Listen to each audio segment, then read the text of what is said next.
শেরপুরের ঝিনাইগাতীতে স্থানীয় সরকার প্রকৌশলী অধিদপ্তর পল্লী কর্মসংস্থান ও সড়ক রক্ষণাবেক্ষণ কর্মসূচি ৩ শীর্ষক প্রকল্পের আওতায় নারী কর্মীদের জমাকৃত সঞ্চয়ের অর্থ ফেরতের চেক ও সনদ প্রদান করা হয়েছে। ২৯ জুলাই সোমবার সকাল ১১টা উপজেলা নির্বাহী অফিসার মোহাম্মদ আশরাফুল আলম রাসেলের সভাপতিত্বে ও উপজেলা ইঞ্জিনিয়ার শুভ বাসাকের সঞ্চালনায় অনুষ্ঠানের প্রধান অতিথি শেরপুর ৩ আসনের সংসদ সদস্য এডিএম শহীদুল ইসলাম নারী কর্মীদের মাঝে এই চেক ও সনদ বিতরণ করেন।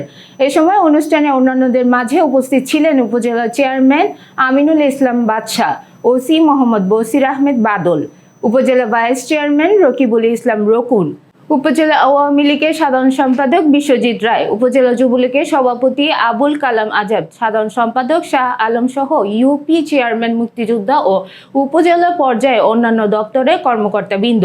ওই সময় অনুষ্ঠানের প্রধান অতিথি সংসদ সদস্য এডিএম শহীদুল ইসলাম দুঃস্থ নারীদের উদ্দেশ্যে বলেন, তিল তিল করে জমানো এই সঞ্চয় অপচয় করলে হবে না।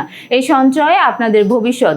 হাঁস মুরগি ও গরু ছাগল পালনের পাশাপাশি ব্যাংকে জমা রেখে প্রয়োজনের সময় উত্তোলন করে কাজে লাগানোর পরামর্শ দেন তিনি।